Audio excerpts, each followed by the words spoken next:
نظامی جو media talk کرنے لگا ہوں، یہ ایک ایسی خوفناک اور دردناک اور تکلیف دہ چیز ہے کہ میں سمجھا یہ انتظار نہیں کر سکتی کل کے لیے۔ میرے ساتھ جاوید علی بیٹھے ہوئے ہیں، ایک طرف عثمان ڈار جو ہمارے سیال کوٹ کے پریزیڈنٹ ہیں۔ میں ذرا اب آپ کو صرف بتانا چاہتا ہوں کہ یہاں ہو کیا رہا ہے اس ملک میں۔ میں اپنی قوم کو آگاہ کرنا چاہتا ہوں کہ پاکستان کو کس طرح ایک بنانا ریپبلک بنا دیا گیا ہے۔ نہ یہاں کوئی قانون کی فکر ہے طاقتور کو، نہ ان کو فکر ہے اپنے آئین کی۔ ہمارا جو آئین ہے اس کا آرٹیکل 14 وہ واضح طور پہ کہتا ہے کہ ہر انسان کی عزت کی حفاظت کی جائے گی، ہر انسان کی ڈگنیٹی کو پروٹیکٹ کیا جائے گا۔ یہ ہمارا آئین ہمیں حق دیتا ہے۔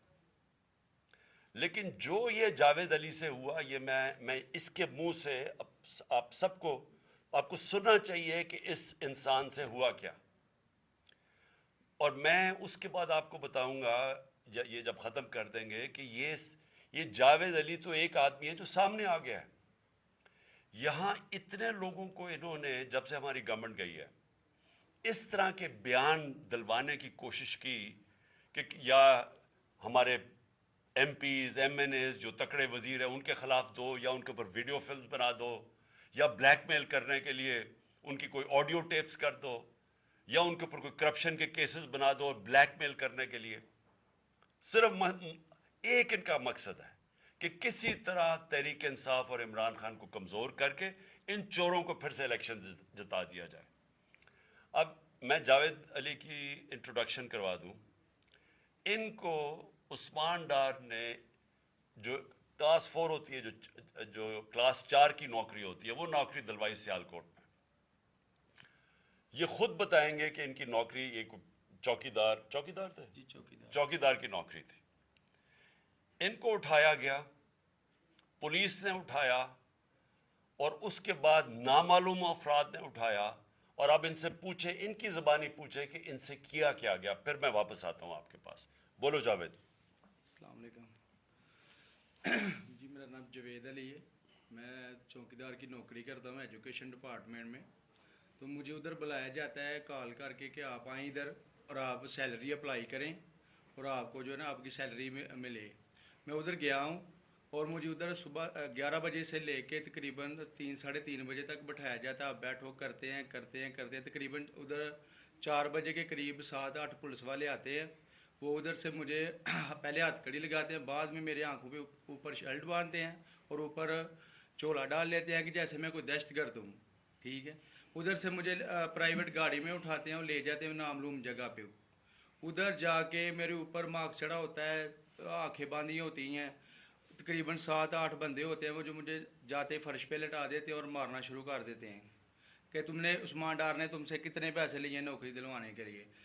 میں کہتا نہیں دیے، پھر بھی مجھے دوسری دفعہ کبھی الٹا لٹکا دیتے ہیں کہ مانو تم نے عثمان ڈار کو پیسے دیے ہیں، کانٹریکٹر سے لے کے پیسے دیے ہیں۔ جب نہیں مانتا تب بھی مجھے کبھی سیدھا لٹکا دیتے ہیں، کبھی الٹا لٹکا دیتے ہیں۔ اور بعد میں جب میرے مثلاً کہ کبھی اینٹ ادھر سے اینٹ اٹھاتے ہیں، اسے دھاگے سے میرے نازک حصوں میں باندھ دیتے ہیں کہ مانو تم کانٹریکٹ سے پیسے لے کے عثمان ڈار کو دیتے ہو۔ کپڑے اتارتے ہیں، بتاؤ بعد ذرا۔ میں مجھے ننگا کرتے ہیں، کپڑے اتارتے ہیں، کپڑے اتار کے ادھر فرش پہ بٹھا دیتے ہیں کہ مانو تم نے عثمان ڈار کو پیسے دیے ہیں۔ جب نہیں مانتا تو پھر ادھر سے کہتے ہیں کہ ایک ڈالا بھیجو، اس کی بیوی کو اٹھاؤ، اس کے بچے کو اٹھاؤ اور ادھر اس کو لا کر اس کو برہنہ کرو، اس کی ویڈیو بناؤ، فیس بک پہ ڈالو اور بلیک میل کرو۔ تب ادھر سے جا کے جب میری فیملی آئی تب میں ادھر سے ٹوٹا، ان کے آگے رویا کہ اب آپ بتائیں کہ میں نے کیا کرنا ہے۔ اس نے کہا کہ آپ 134 کے بیان دیں اور یہ کمنٹ میرے کہہ رہے ہیں کہ آپ نے یہ پیسے ٹھیکیداروں سے لے کے عثمان ڈار کو دی۔ یہ بتائیں آپ کہ کوئی، یہ سب چپ ہو جاتے تھے جب کوئی آتا تھا ایک ادھر آدمی؟ جب میری تو آنکھیں باندھی ہوتی تھی، ٹھیک، اس وقت جب کوئی آتا تھا ادھر، کوئی افسر آتا تھا، یہ کہتے تھے کہ بڑے صاحب آ گئے ہیں اور سب سائلنٹ ہو جاتے تھے۔ جب وہ آتا تھا سب سائلنٹ تھا، اب ٹھیک ہے لگے رہو، کرتے جاؤ، لگے رہو۔ یہ بات؟ میں اب آپ کے سامنے یہ جو جاوید علی نے بات رکھی، یہ ہر طرح ہم کنفرم کر سکتے ہیں. قرآن کے اوپر ہاتھ رکھنے کے لیے میرے سامنے تیار تھے. یہ عثمان ڈار کو پھنسانے کے لیے، اس کو کرپشن کیسز میں لانے کے لیے، یہ ساری چیز، یہ جو اس سے 164 کا بیان دلوایا گیا، اور پھر بیوی بچوں کو ساتھ والے کمرے میں لا کے ان کو کہا کہ اس کو ننگا کریں گے. یہ سیدھی بات بتائے. بیوی کو کہا کہ اس کو ننگا کر کے اس کی تصویریں بنائیں گے اور پھر فیس بک پہ چلائیں گے. میں آج اپنی بڑے رسپیکٹ سے، میں اپنی عدلیہ سے، میں اپنی چیف جسٹس صاحب سے کہنا چاہتا ہوں کہ دیکھیں، میں اب سے نہیں، جب سے ہماری حکومت گئی ہے، میں تب سے کہتا رہا ہوں کہ ہمارے بنیادی حقوق کی حفاظت کون کرے گا. شہباز گل کو اٹھایا، اس کو ٹارچر کیا گیا، اس کو ننگا کیا گیا، اس کو لٹکایا گیا اوپر، اس کو مارا گیا. اس سے بیان دلوا رہے تھے کہ عمران خان کے خلاف سٹیٹمنٹ دو، جو اس کو کہہ رہے تھے عثمان ڈار کے خلاف سٹیٹمنٹ دو. اس کو میں تب بھی، میں نے صرف ایک میرے منہ سے نکل گئی اور اس سے میں نکل گئی کہ ہم جس جج نے ان کو ریمانڈ دلوایا تھا واپس، شہباز گل کو واپس جیل میں، جب وہ ٹارچر ہوا تھا، تو میں نے کہا قانونی کارروائی کریں گے. میرے اوپر کنٹیمپٹ نوٹس کیا گیا، لیکن کوئی کسی نے ایک کسٹوڈیل ٹارچر ساری دنیا کے اندر منع ہے. کسٹوڈیل ٹارچر کے اوپر کچھ نہیں ہوا. پھر اعظم سواتی کو اٹھایا گیا اور ساری قوم کے سامنے جو اعظم سواتی نے اپنے زبان سے بتایا کہ اسے کیا گیا ہے، ایک ٹویٹ کے اوپر، اس کا صرف ایک ٹویٹ کر دی تھی اس نے کہ NRO2 باجوہ نے دیا، جو سب قوم جانتی ہے. اس کے اوپر جو اس سے کیا گیا، پھر ویڈیو بھیجی گئی اس کی بیوی اور اس کی بیٹی کو. ایسی چیزیں اس ملک کی تاریخ میں کبھی نہیں ہوئی، یا میں تو نہیں کبھی سنی تھی ایسی چیزیں. شاید دہشت گردوں سے ہوتی ہوں، شاید کوئی باہر کے جاسوسوں سے ہوتی ہو، غداروں سے، لیکن اپنے شہریوں کو اس طرح کرنا اس ملک کی تاریخ میں کبھی نہیں ہوا.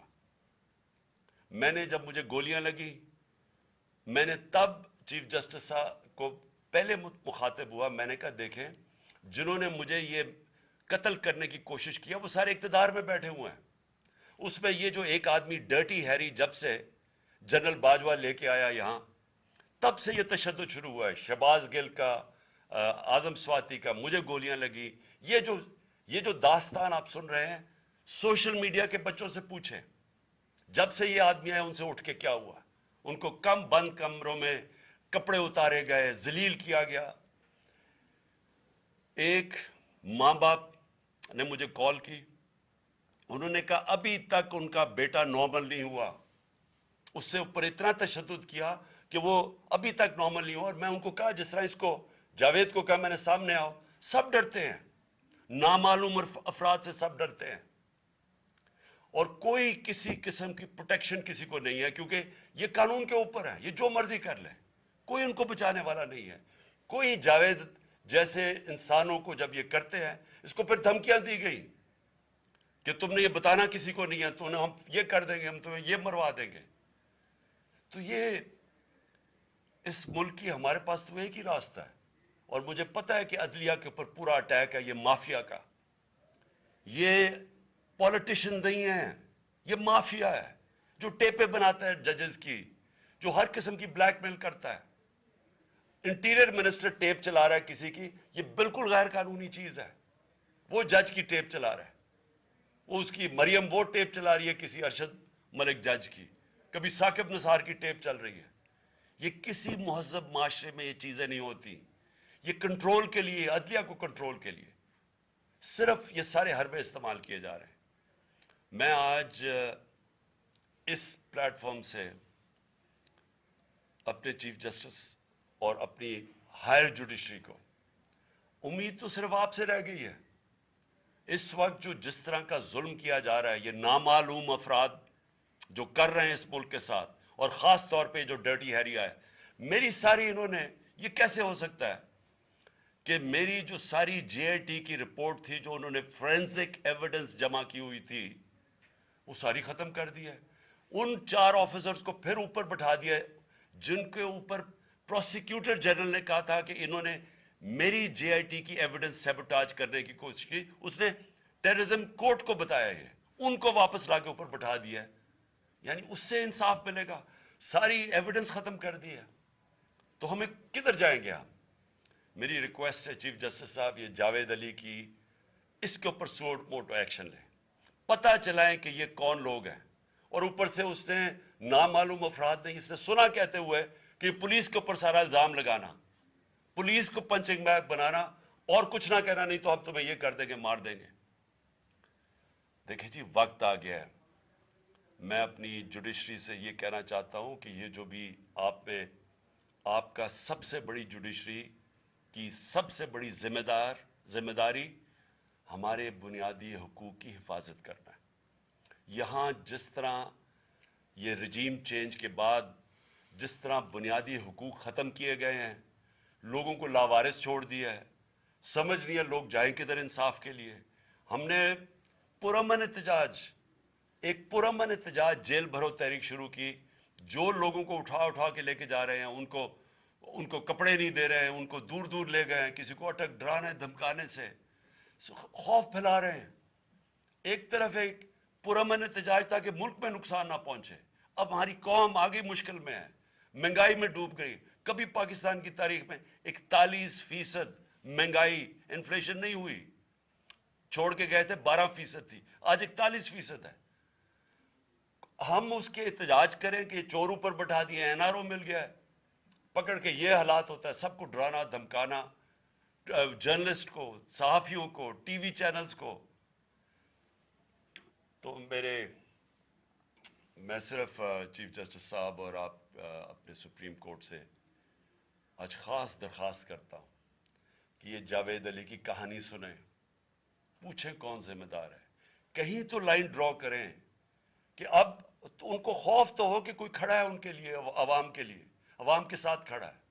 کوئی تو ایکشن لیں تاکہ عوام کو کوئی حوصلہ ہو کہ ہماری عدلیہ ہمیں بچائے گی. کون بچائے گا جاوید؟ سوچیں کہ بیوی بچوں کو ساتھ والے کمرے میں جا کے کہتے ہیں اس کو ننگا کر کے ہم اس کی تصویریں بنائیں گے. یہ کون سے معاشرے میں ہوتا ہے؟ یہ کوئی غدار ہے, کوئی ایک چوکی دار کی کلاس 4 کی نوکری کر رہا ہے, اس سے اٹھا کے یہ کیا کہ جی اس کے خلاف ایویڈنس دے کہ وہ دیکھیں جی کتنا آپ نے اس کے لیے کتنی پتہ نہیں کدھر سے اس نے کلاس 4 کے چوکی دار نے پتہ نہیں کیسے پیسے بنا کے دینے تھے اس کو, لیکن کوئی ایویڈنس مل جائے تاکہ کسی طرح تحریک انصاف کا جو سیالکوٹ کا ہمارا ڈسٹرکٹ کا پریزیڈنٹ ہے اس کو کسی طرح گندا کیا جائے اور اس کو کسی طرح نااہل کیا جائے, کسی طرح اینٹی کرپشن میں آ جائے. اور یہ ہے پنجاب کی جو انہوں نے کیئر ٹیکر گورنمنٹ, یہ جو ایک بددیانت دار ایک میں اس کا نام مجھے سمجھ نہیں آتا کہ ایسا گھٹیا چیف الیکشن کمیشن اس ملک کی تاریخ میں نہیں آیا, کہ شرم نہیں آئی کہ نیوٹرل کیئر ٹیکر یہ حرکتیں کرتا ہے.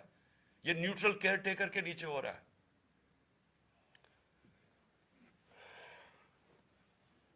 بہت بہت شکریہ.